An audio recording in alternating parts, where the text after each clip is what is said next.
Greetings. Welcome to GPT Grace People's Talk. என் பேர் Nalini Gururajan and என் கூட வந்து என் ஹஸ்பண்ட் பாஸ்டர் குருராஜன் இருக்காரு. இன்னைக்கு நாங்கள் பேச போகிற டாபிக் வந்து ஒரு மிக ஆழமான ஒரு டாபிக், என்றென்றைக்கும் கற்றுக்கொள்ள வேண்டிய ஒரு டாபிக்.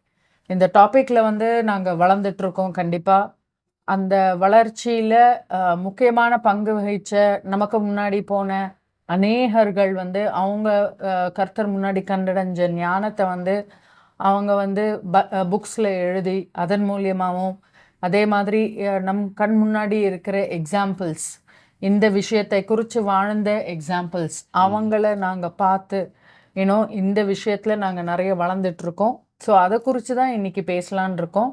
ஸோ உங்களுக்கு ஒரு அளவுக்கு ஐடியா வந்திருக்கலாம் என்ன டாபிக் அப்படின்ட்டு. This topic is parenting. இன்னைக்கு குழந்தை வளர்ப்பு, கர்த்தரின் கண்களுக்கு முன்பாக எப்படி ஒரு குழந்தையை வளர்ப்பது என்பது தான் நாங்கள் ஒரு பிகினிங் ஆரம்பிச்சிருக்கோம் இன்னைக்கு இந்த எபிசோட்லேருந்து. ஆதியாகமம் 1:28 ஃபஸ்ட் அதை யோசிக்கும் பொழுது கர்த்தர் சொல்கிறாரு, மேரேஜ்ன்றதுல முதல்ல உண்டாக்கி கொடுக்குறாரு ஆதாமுக்கும் ஏவாளுக்கும். அதுக்கப்புறம் ஒரு பிளெஸ்ஸிங் கொடுக்கும்போது அவர் சொல்கிறாரு, நீங்கள் வந்து மல்டிப்ளை பண்ணி இந்த உலகத்தை நிரப்புங்க அப்படின்னு சொல்கிறாரு. ஸோ அப்படின்னு பார்க்கும்பொழுது கர்த்தருடைய எண்ணத்தில் வந்து ஃபேமிலி அப்படின்றது வந்து அவருக்கு ஒரு முக்கியமான ஒரு பங்காக அவர் பார்த்தாரு, ஃபேமிலி யூனிட் அப்படின்றது. ஸோ ஃபேமிலி யூனிட் கர்த்தருடைய மைண்டில் மட்டும் இல்லை, அதே மாதிரி இன்னொரு இடத்துல வந்து சங்கீதம் 127 3-5 பார்த்தீங்கன்னா 4-5 பார்த்தீங்கன்னா அவங்க என்ன சொல்கிறாங்கன்னா, இதோ பிள்ளைகள் கர்த்தரால் வரும் சுதந்திரம். ஸோ அதோட கண்டினியூஷன் என்ன சொல்கிறாங்கன்னு பார்த்தீங்கன்னா, குழந்தைங்க வந்து எப்படிப்பட்டவங்க அப்படின்னா அம்புகள் போல.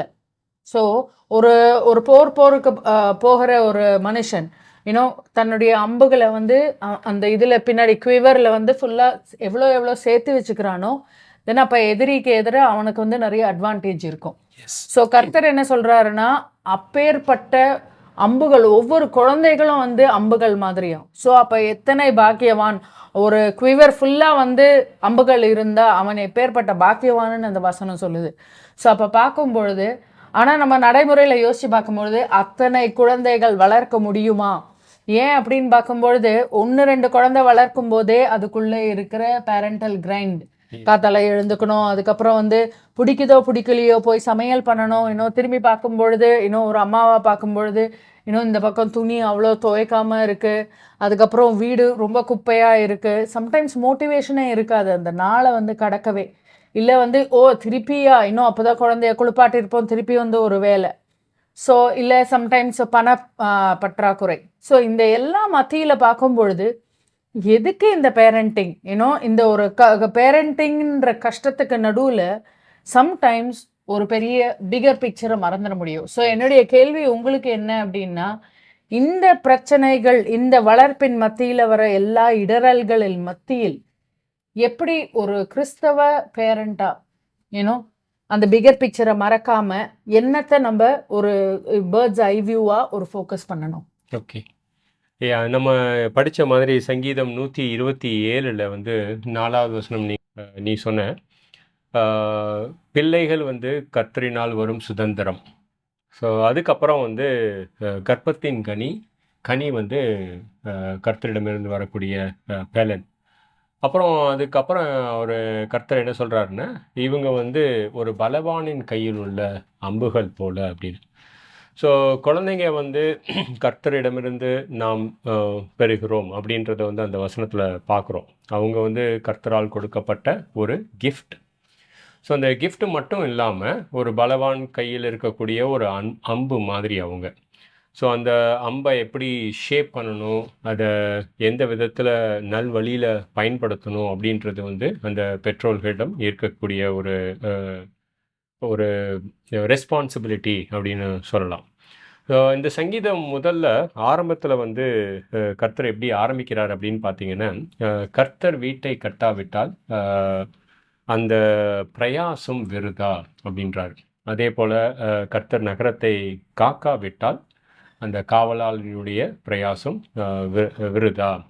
ஸோ அப்படின்னு சொல்கிறாரு. ஸோ அதுக்கப்புறம் வந்து பார்த்தீங்கன்னா வந்து காலையிலேயே எழுந்து அந்த வருத்தத்தின் அப்பத்தை சாப்பிடுகிறது. ஸோ இப்போ கர்த்தரை வந்து இந்த குடும்பத்துக்குள்ளே கொண்டு வரலைன்னு, அந்த பிள்ளை வளர்ப்பில் கொண்டு வரலைன்னு, அந்த வருத்தத்தினுடைய அப்பம், அப்புறம் காலையில் எழுந்துட்டு ரொம்ப டயர்டாக படுக்கிற மாதிரி ஆகிடும். ஸோ முதல்ல வந்து இந்த சங்கீதத்தின்படி பார்க்கும் பொழுது கர்த்தர் பிள்ளைகளை கொடுத்திருக்கிறார் என்றால் அந்த பிள்ளைகளுக்கு சொந்தக்காரராக இருக்கக்கூடியவர், அந்த ஜீவனுக்கு சொந்தக்காரராக இருக்கக்கூடியவர், ஜீவனின் அதிபதி கர்த்தராக மாத்திரம்தான் இருக்க முடியும். ஸோ நான் அப்போ ஒரு தகப்பனா இல்லை நீ ஒரு அம்மாவா அந்த குழந்தைகளுக்கு யார் அப்படின்னு கேட்டிங்கன்னா, கேட்டால் 1 கொரிந்தியர் 4வது வசனத்தில் வந்து ஒரு உக்கிரானக்காரர்களாக இருக்கிறோம். உக்கிரானக்காரர்கள் அப்படின்னா வந்து ரெஸ்பான்சிபிலிட்டி கொடுக்கப்பட்டவர்கள் அல்லது ஸ்டூவர்ட்ஷிப் அப்படின்னு கூட சொல்லலாம். ஸோ அப்போ அந்த கர்த்தரை கொண்டு வரும் பொழுது சங்கீதம் 127 3வது வசனம், அவர் தம்முடைய பிரியமானவர்களுக்கு என்ன கொடுக்குறார்? அவர் நித்திரை கொடுக்கிறார். ஸோ அப்போ நான் யார் அப்படின்னு தெரிஞ்சுக்கணும். நான் ஒரு உக்கிரானக்காரன். என்னுடைய குழந்தைகள் யார்? எனக்காக என்னிடம் கொடுக்கப்பட்ட கர்த்தருடைய வரம். அப்படி இல்லைன்னா ஒரு பலவானுடைய கையில் இருக்கக்கூடிய அம்புக்கு சமமானவர்கள். அந்த குழந்தைகளுடைய ஜீவன் யாருக்கு சொந்தமானது அப்படின்னு கேட்டிங்கன்னா, கர்த்தருக்கு சொந்தமானது. ஸோ இந்த அடையாளங்கள், நம்மளுடைய அடையாளங்கள் தெரியலைன்னா நம்மளுடைய பொறுப்பும் தெரியாமல் போயிடும். நம்மளுடைய பொறுப்பு சரியாக தெரியலைன்னா நம்ம பாட்டி எக்ஸ்ட்ரா பொறுப்பை வந்து நம்ம மேலே அசியூம் பண்ணிக்கிட்டு நம்ம வந்து டயர்டாகிறதுக்கு வாய்ப்பு இருக்குது. ஸோ நம்மளுடைய பொறுப்பு இதுதான் அப்படின்னு தெரியும் பொழுது, அந்த பொறுப்பை கொடுத்தவர் வந்து கர்த்தர் அப்படின்னு தெரியும் பொழுது, அந்த பொறுப்பை என்னால் நிறைவேற்ற முடியாமல் போச்சுன்னு நான் யார்கிட்ட போகணும் அப்படின்னு தெரியும். ஸோ சுருக்கமாக சொல்லப்போனால் கர்த்தர் வந்து அந்த பேரண்டிங்கில் வந்து நமக்கு துணையாக இருக்கிறார். அவர் வந்து இடமிருந்து நாம் பெற்றிருக்கிறோம், அவராலே எல்லாம் ஆகும் அப்படின்னு சொல்லும் பொழுது சங்கீதம் 127 அந்த கடைசி வசனம் எப்படி இருக்குன்னு, அந்த பாக்கியவான் ரைட், அந்த புருஷனானவன் தன்னுடைய அம்புல இருக்கும் பொழுது அவன் எங்க பேசுறான்னு, ஒளிமுக வாசல்ல வந்து சத்துருக்களோடு தைரியமா பேசுவான். ரைட். ஸோ திருமணத்தை வெறுக்கக்கூடிய ஒரு நபர் யாருன்னு கேட்டிங்கன்னா சாத்தான். ரைட். அவன் குடும்பத்திற்கு எதிராக செயல்படக்கூடிய ஒரு நபர்.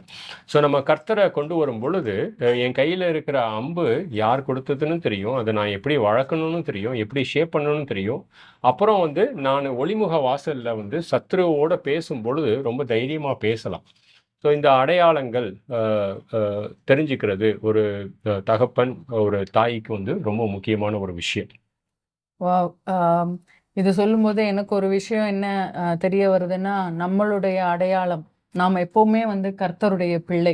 எஸ். ஸோ நீங்கள் ஒரு வாட்டி சொன்னீங்க, கர்த்தருக்கு வந்து கிராண்ட் சில்ட்ரன் கிடையாது, கடவுளுக்கு வந்து கிராண்ட் சில்ட்ரன் கிடையாது, எல்லாருமே பிள்ளைகள். கரெக்ட். ஸோ எப்பொழுதுமே நம்ம வந்து கர்த்தருக்கு பிள்ளையாக தான் இருக்கும். அப்படின்னும் போது அவர் நம்மளை அணுகும் முறை, ஒவ்வொரு முறையும் பார்க்கும்பொழுது அவர் கனிவிலும் அன்பிலும் பொறுமையிலும் அப்படி நம்மளை அணுகுற விதத்திலிருந்து, ப்ளஸ் அவருடைய அணுகுமுறையை வந்து இந்த வார்த்தையில் கொடுத்ததுனால, இதனால் வர ஞானத்தை பார்க்கும் பொழுது நம்ம வந்து கர்த்தாவே நன்றி, நீங்களே எனக்கு ஒரு பேரண்ட்டாக இருக்கும் பொழுது எவ்வளவா நீங்கள் நடந்துக்கிறீங்க, அப்போ இதிலிருந்து கூட நான் கற்றுக்க முடியும் என்னுடைய அடையாளத்தை அப்படின்னு நீங்கள் சொன்னது வந்து சூப்பராக இருக்குது. நான் ஒரு விஷயம் யோசிச்சு பார்த்தேன். ஃபஸ்ட்டு டைம் எங்களுடைய முதல் மகள் வந்து பிறந்து என் கையில் கொடுத்த பொழுது ஒரு சந்தோஷத்தின் ஒரு அன்புன்ற உறவில் வந்து, கல்யாணத்தின் உறவில் வந்து பிறந்த ஒரு குழந்தை அப்படின்னு பார்க்கும்பொழுது அந்த குழந்தையின் பார்த்த சந்தோஷம் வந்து ஒரு அளவே இல்லை. பட் இந்த சந்தோஷத்தின் மத்தியில் வந்து ரொம்ப நாள் கழிச்சு தான் எங்களுக்கு தெரிய வந்தது, அந்த குழந்தை மாத்திரம் இல்லை புது என்ட்ரி, பட் ஒரு பேரண்ட்டாக நாங்களுமே பிறந்திருக்கோம். ஒரு அம்மாவாக நான் அப்போ தான் பிறக்கிறேன். ஏன்னா எனக்கு முன்னாடி நிறைய அம்மாக்களை பார்த்துருக்கலாம், அவங்க எப்படி வாழ்ந்தாங்கன்னு ஒரு எக்ஸாம்பிள் இருந்திருக்கலாம். பட் ஃபர்ஸ்ட் ஹேண்ட் எக்ஸ்பீரியன்ஸ் அப்படின்னு வரும்பொழுது, அந்த குழந்தைய பார்க்கும் பொழுது, வா கர்த்தாவே, திஸ் இஸ் அ கிஃப்ட். அப்போ நானும் இந்த பொறுப்பில், இந்த ஸ்தானத்தில், அம்மா என்ற ஸ்தானத்திலோ இல்லை தகப்பன் என்ற ஸ்தானத்திலேயோ நம்ம வளர வேண்டும் அப்படின்றத வந்து கர்த்தர் வந்து எவென்ச்சுவலி ஒன்று ஒன்றா சொல்லி கொடுக்க ஆரம்பித்தார். அதை பார்க்கும் பொழுது அந்த குழந்தைகிட்ட வந்து நம்ம வந்து பெரிய பெரிய விஷயங்கள் பேசி புரிய வைக்க முடியாது. ஏன்னா அது புரிஞ்சுக்கிற வயசு இல்ல. ஆனா அப்பேற்பட்ட குழந்தை கூட புரிஞ்சுக்கிற ஒரே ஒரு லாங்குவேஜ் பார்த்தீங்கன்னா லவ். அந்த அன்பின் லாங்குவேஜ் அவங்க ரெசிப்ரோகேட் பண்ணும்பொழுது அந்த ஒரு பாண்டிங் உண்டாகுது. ஸோ அந்த குழந்தை பிறந்த டைம்லேருந்து சரி அந்த ஃபார்மேட்டிவ் இயர்ஸ்ன்றாங்க ஃபர்ஸ்ட் 4 இயர்ஸ் ஃபார்மேட்டிவ் இயர்ஸில் வந்து அந்த பாண்டிங் அன்பு இதில் வந்து நம்ம நிறைய இன்ஸ்ட்ரக்ஷன்ஸ் வந்து எவென்ச்சுவலி வரலாம். பட் இனிஷியல் இயர்ஸில் வந்து பார்த்தீங்கன்னா தட் அன்பின் language is the greatest bond that is established between the child and the parents. So அது வந்து எனக்கு ஒரு ஒரு பெரிய விஷயமா தெரிஞ்சது. ஒரு வாட்டி பாஸ்டர் ஷாலா சொன்னார், ஒரு ஒரு எப்பேற்பட்ட ஒரு கல் நெஞ்சக்கார ஒரு மனுஷனாக இருந்தாலும் ஒரு குழந்தை சிரிக்கும் பொழுது அவங்களுடைய கல் நெஞ்ச இருதயம் ஒரு நிமிஷத்துல அப்படியே வந்து இது சங்கீதம் 8:2 அந்த வசனம் சொல்லியிருக்கு. ஸோ இதை பார்க்கும்பொழுது எனக்கு இந்த பாண்டிங் இந்த ஃபர்ஸ்ட் ஃபார்மேட்டிவ் இயர்ஸ் ரொம்ப இம்பார்ட்டன்ட் தோணுது. எஸ், இந்த பாண்டிங் அல்லது அவங்களுக்கு நம்ம காமிக்கக்கூடிய அன்பு ரொம்ப ரொம்ப முக்கியம். ஸோ ஒரு தட்ஸ் அ குட் ஸ்டேட்மெண்ட். ஒரு குழந்தை பிறக்கும் பொழுது ஒரு தகப்பனும் பிறக்கிறான், ஒரு தாயும் பிறக்கிறான். ஸோ இப்போ குழந்தைக்கு வந்து 6 மாதம் ஆகுதுன்னா அந்த தகப்பனுக்கு தகப்பனாகி 6 மாதம் ஆகுது அப்படின்றது அர்த்தம். ஸோ நான் இப்போ உபாகமம் 6வது அதிகாரத்தில் ஒரு வசனம் படிக்கணும்னு ஆசைப்பட்றேன் நான். ஸோ 6வது அதிகாரம் 5வது வசனம். இது ரொம்ப எல்லாருக்கும் தெரிஞ்ச ஒரு வசனம் தான். உன் தேவனாகிய கர்த்தரிடத்தில் உன் முழு இருதயத்தோடும் உன் முழு ஆத்மாவோடும் உன் முழு பலத்தோடும் அன்பு கூறுவாயாக. ஸோ அப்போ வந்து என்னுடைய என்டையர் பீயிங் என்கிட்ட என்ன இருக்குது, ஒரு ஆத்மா இருக்குது, என்னுடைய சரீரத்தில் இருக்கக்கூடிய ஒரு பலம், என்னுடைய இருதயம். ஸோ இது முழுவதுமாக கர்த்தரிடம் கொடுக்கப்பட வேண்டிய ஒரு கட்டளை இருக்கு. ஸோ அந்த அன்பு வந்து கர்த்தர் எனக்கு காண்பிக்கும் போது அந்த அன்புக்கு நான் இணங்குறது தான் வந்து அந்த உபாகமம் 6வது அதிகாரம் 5வது வசனம். ஸோ அதோட கர்த்தர் நிற்காம இந்த இஸ்ரவேல்கிட்ட இன்னொரு உபதேசத்தை கொடுத்தாரு. நீங்கள் உங்களுடைய தேசத்துக்கு போகும் பொழுது நீங்கள் என்ன பண்ணணும் அப்படின்னு பார்த்தீங்கன்னா 7வது வசனம், ஒரே ஒரு வசனம் தான் கேப் இடையில. அதுக்கப்புறம் 7வது வசனம், நீ அவைகளை உன் பிள்ளைகளுக்கு கருத்தாய். அந்த வார்த்தை கருத்தாய் அப்படின்றது வந்து எதுக்கு சமானம் அப்படின்னா டிலிஜென்ட் அப்படிம்பாங்க. அதுவும் முழு இருதயத்தோடும் முழு பலத்தோடும் முழு ஆத்மாவோடும் கண்ணும் கருத்துமானு அப்படின்னு நம்ம சொல்லுவோம்ல. கருத்தாய் போதித்து நீ வீட்டில் உட்காந்துருக்கும் போதும் சரி, நீ எழுந்திருக்கும் பொழுதும் சரி, அவங்களோட நடக்கும் போதும் சரி, என்னை குறித்து பேசுவாயாக, அந்த உபதேசிப்பாயாக அப்படின்றாரு. ஸோ அப்போ அந்த பிறந்த குழந்தைக்கு வார்த்தைனால உபதேசம் கொடுக்கறது ரொம்ப கஷ்டம். ஏன்னா குழந்தைக்கு புரியாது அந்த 1-2 இயர்ஸில். ஸோ அப்போ நம்ம என்ன பண்ணுறோன்னா நம்மளுடைய கரங்களின் அன்பான கரங்கள்னால அன்பாக தொடுறதும், அப்போ அன்பு காமிக்கிறதும் நம்ம எப்படி காமிக்கிறோம் அப்படின்னு பார்த்தீங்கன்னா, கர்த்தர் நம்மளை உக்கிரானக்காரனாக அந்த இடத்துல வச்சிருக்கிறாரு. அந்த உக்கிரானத்துவத்தில் வந்து கர்த்தரை நாம் வெளிப்படுத்துகிறோம் அந்த அன்பை வெளிப்படுத்தும் போது. ஸோ அப்புறம் அவங்க பிறந்து வளரும் பொழுது அடுத்தடுத்து செயல்படக்கூடிய ஒரு விஷயங்கள் இருக்குது. ஸோ மொழிகள்னால அதிகமாக நம்ம கற்பிக்க முடியாமல் இருந்தாலும் கூட அந்த வசனம் சொல்லுது கண்ணும் கருத்துமாய், ரைட்? ஸோ உன்னுடைய குழந்தைகளுக்கு நீ என்னுடைய ஸ்தானத்தை எடுத்து காமி அப்படின்றாரு. அந்த காட் கான்ஷியஸ்னஸ் அப்படிம்பாங்கல்ல, கர்த்தர் ஒருத்தர் இருக்கிறார் அப்படின்றத வந்து அந்த அன்பின் மொழியில் நம்ம அவங்களுக்கு காமிக்கிறோம். ஸோ ஒரு ஸ்டேஜில் வந்து அவங்க வளர வளர அவங்க வந்து உபதேசம் புரிஞ்சிக்கக்கூடிய ஒரு வயசு வருது. ஸோ அந்த உபதேசம் புரிஞ்சிக்கக்கூடிய வயசில் வந்து எது சரி எது தப்பு அப்படின்னு நம்ம கற்பிக்கணும். ஸோ அதே உபாகமத்தில் பார்க்கலாம் நம்ம 6வது அதிகாரம் ஐ திங்க் 20வது வசனம் பார்க்கலாம் நம்ம.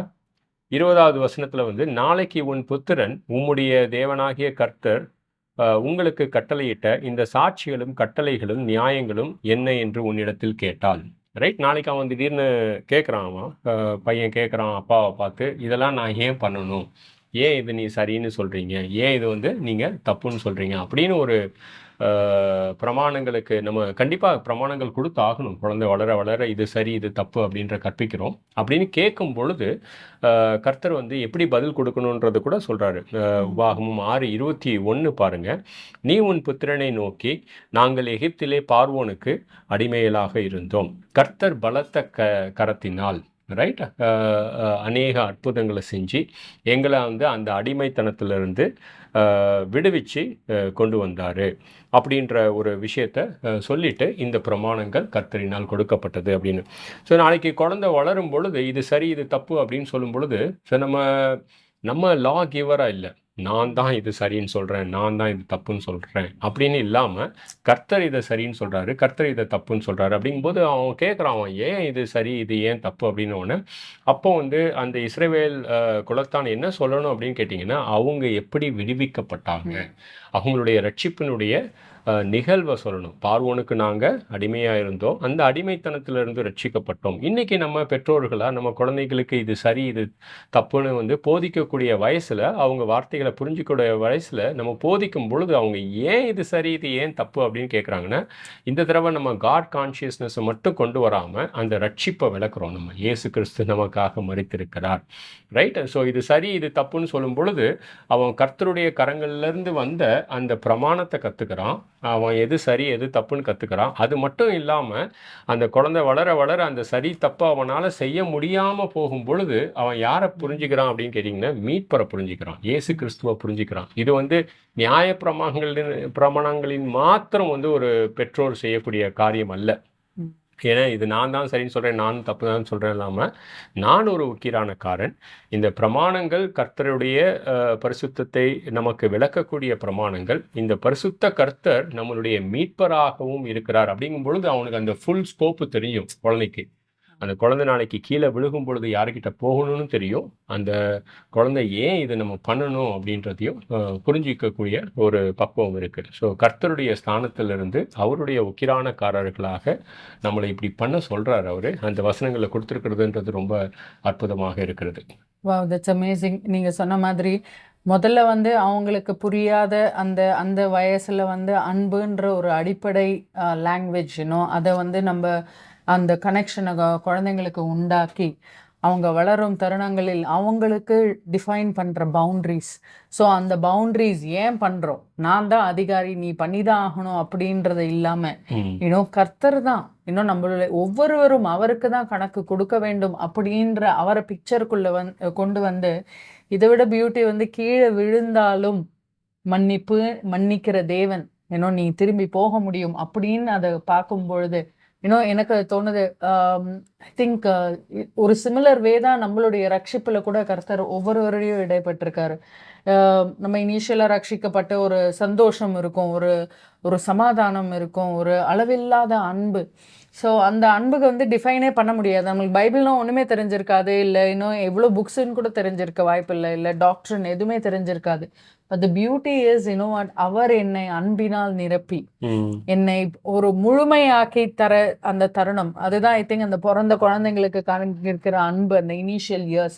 பட் கர்த்தர் அப்படியே நம்ம வாழ்க்கை ஃபுல்லா நம்ம கர்த்தாவே நான் வாழ இறக்கும் வரைக்கும் என்னை அந்த இடத்துலயே வச்சிரு ஒரு சின்ன குழந்தையாவே அப்படின்னு இல்லை. கர்த்தர் நம்மளை அடுத்த ஸ்டேஜ்லயும் வளர செஞ்சு வாட், இல்லை நீ என்னுடைய வழிமுறைகளை நீ தெரிஞ்சுக்கணும் அப்படின்ட்டு நம்மளை ஒரு சபைக்கு அனுப்பி அவருடைய வார்த்தையை நிமித்தமாக நமக்கு கற்றுக் கொடுக்கும் பொழுது, வாவ், வாட், எத்தனை ஒரு டிலிஜென்ட் பேரண்டா அவர் இருக்காரு. கண்டிப்பா. That is amazing.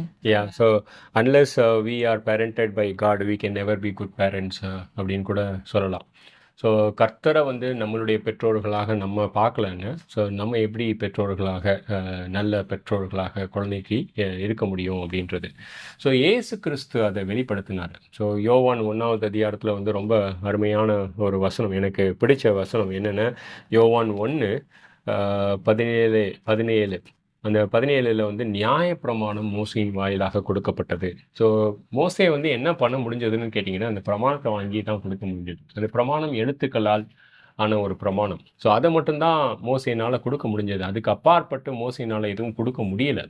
ஆனால் அதுக்கு அடுத்த வசனத்தில் வந்து யோவான் என்ன எழுதுகிறான் அப்படின்னு பார்த்தீங்கன்னா, இயேசு கிறிஸ்துவின் மூலமாக கிருபையும் சத்தியமும் வந்தது, ரைட். தேவனை ஒருவனும் ஒரு காலம் கண்டதில்லை, பிதாவின் மடியில் இருக்கிற ஒரே பேரான குமாரனே அவரை வெளிப்படுத்தினார். ஸோ மோசையை போல இல்லை அவர், ரைட். இயேசு கிறிஸ்து வந்தபோது 4-5 கட்டளைகளையோ நியாயப்பிரமாணத்தையோ கொடுக்கல அவர், தன்னுடைய பிதாவை வெளிப்படுத்தினார்.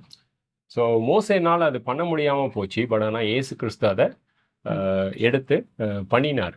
ஸோ அந்த ஸ்தானத்தில் உக்கிரானக்காரர்களாக நம்ம குழந்தைக்கு நம்ம பிதாவை வெளிப்படுத்துகிறோம், கிட்டத்தட்ட இயேசுவை போல.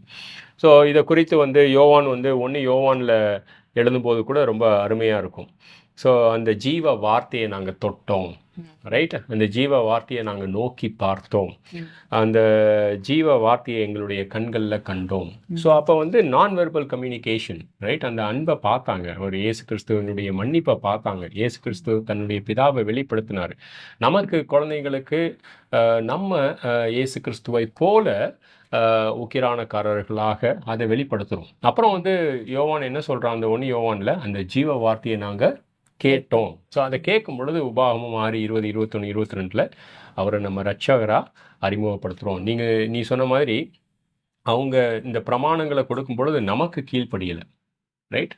ஸோ நமக்கு கீழ்ப்படுகிறாங்க. அதே போல் இந்த பிரமாணங்கள் யார்கிட்ட இருந்து வந்ததுன்னு தெரிஞ்சுக்கிட்டு கர்த்தருக்கு கீழ்ப்படுகிறாங்க. அப்போ அதுலேருந்து கீழே விழுகும் பொழுது கர்த்தருடைய ரட்சிப்பை உணர்ந்துக்கிறாங்க.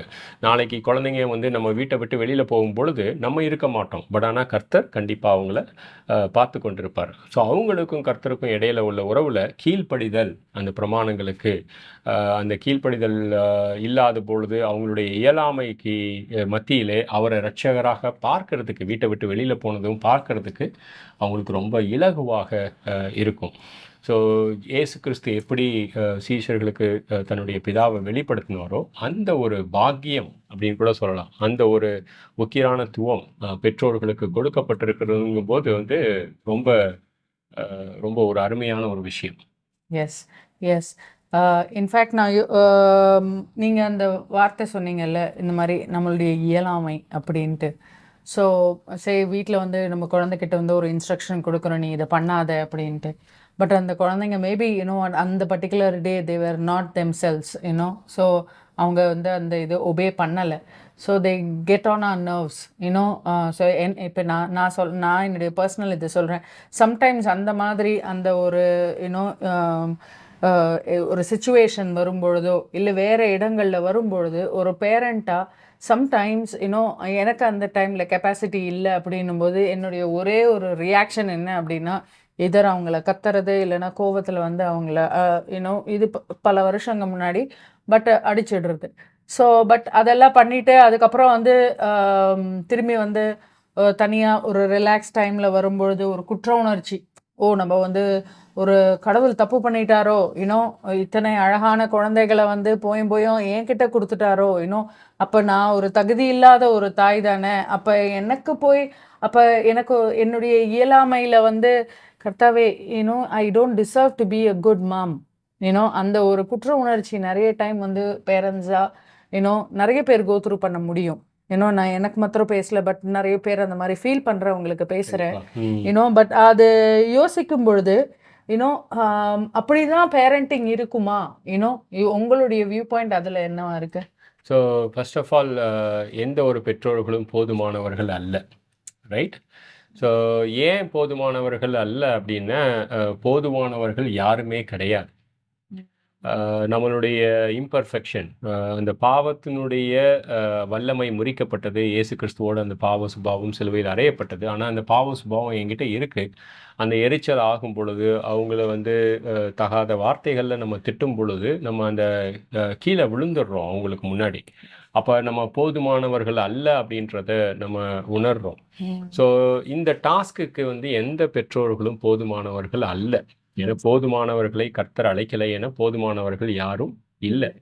ஸோ மோசேயனுடைய வாழ்க்கையாக இருக்கட்டும், யாத்ராகமும் 3வது அதிகாரத்தில் வந்து இஸ்ரவேலர்களை மீட்க பண்ணும்போது மோசே என்ன சொல்கிறான், நான் போதுமானவன் அல்ல அப்படின்றான். அது கிதியோனாக இருக்கட்டும், கிதியோனை அழைக்கும் போது அவன் என்ன சொன்னான், நான் போதுமானவன் அல்ல அப்படின்னு. எரேமியா இருக்கட்டும், எரேமியா என்ன சொன்னான், நான் போதுமானவன் அல்ல, நான் இளைஞர் அப்படிங்கும்போது வந்து நம்ம ஏற்கனவே பார்த்துட்டோம், நம்ம இந்த உக்கிரானத்துவத்தை நாம் கர்த்தரிடமிருந்து பெற்றுக்கொண்டிருக்கிறோம். ஸோ நம்மளுடைய இயலாமையை அவர் அறிஞ்சிருக்கிறார். அந்த இயலாமைக்கு மத்தியிலே வந்து அவர் வந்து போதுமானவராக இருப்பார். 2 கொரிந்தியர் 3வது அதிகாரம் 5வது வசனம். ஸோ நம்மால் ஏதாகிலும் ஆகும் என்று நாம் நினைப்பதற்கு தகுதியானவர்களோ அல்லது போதுமானவர்களோ அல்ல. இந்த டாஸ்க்கு கொடுத்துருக்கிறதுன்றது வந்து கர்த்தர் தான். இதை செய்யக்கூடியவரும் கர்த்தர் தான். ஸோ நம்ம பலத்தினாலும் அல்ல, பராக்கிரமத்தினாலும் அல்ல.